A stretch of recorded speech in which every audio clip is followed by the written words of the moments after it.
ಕುಲವೆಂದು ಹೊಡೆದಾಡದಿರಿ ಎಂಬ ತತ್ವ ಸಂದೇಶವನ್ನು ಬಿತ್ತಿದ ನಾಡಿನ ಅದಮ್ಯ ಮಹಾನ ಸಂತ, ತತ್ವಜ್ಞಾನಿ, ಕವಿ, ಸಂಗೀತಗಾರ, ಹೀಗೆ ಎಲ್ಲ ತರಹದಲ್ಲೂ ಗುರುತಿಸಿಕೊಂಡಿರುವ ಕನಕದಾಸ ದಾಸ ಸಾಹಿತ್ಯದ ವೈಚಾರಿಕ ಪ್ರಭು ಇಂದು ಎಲ್ಲೆಡೆ ಹರಡಿದ್ದು. ಅವರ ತತ್ವದರ್ಶಗಳು ಇಂದಿಗೂ ಪ್ರಸ್ತುತ.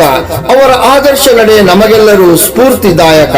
ಉತ್ತಮ ಸಮಾಜ ನಿರ್ಮಾಣಕ್ಕೆ ಅವರ ಕೊಡುಗೆ ಅನನ್ಯ. ಅವರ ಚಿಂತನೆಗಳನ್ನು ನಾವು ಅಳವಡಿಸಿಕೊಳ್ಳೋಣ. ಅವರು ಹಾಕಿಕೊಟ್ಟ ಮಾರ್ಗದರ್ಶನದಲ್ಲಿ ನಡೆಯುತ್ತೇವೆ ಎಂಬ ನಿಟ್ಟಿನಲ್ಲಿ ಪ್ರತಿಜ್ಞೆ ಮಾಡೋಣ.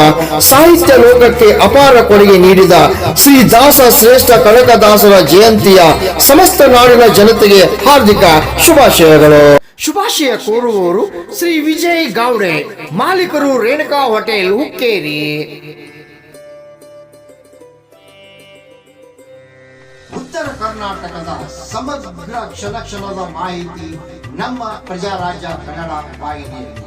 ನಮ್ಮ ನಡೆ ಪ್ರಜಾರಾಜ್ಯದ ಕನ್ನಡ. ಬೆಲ್ ಐಕಾನ್ ಒತ್ತಿ ಸಬ್ಸ್ಕ್ರೈಬ್ ಆಗಿ. ನಾನು ರಾಮ್ಗೌಡ್ ಪಾಟೀಲ್.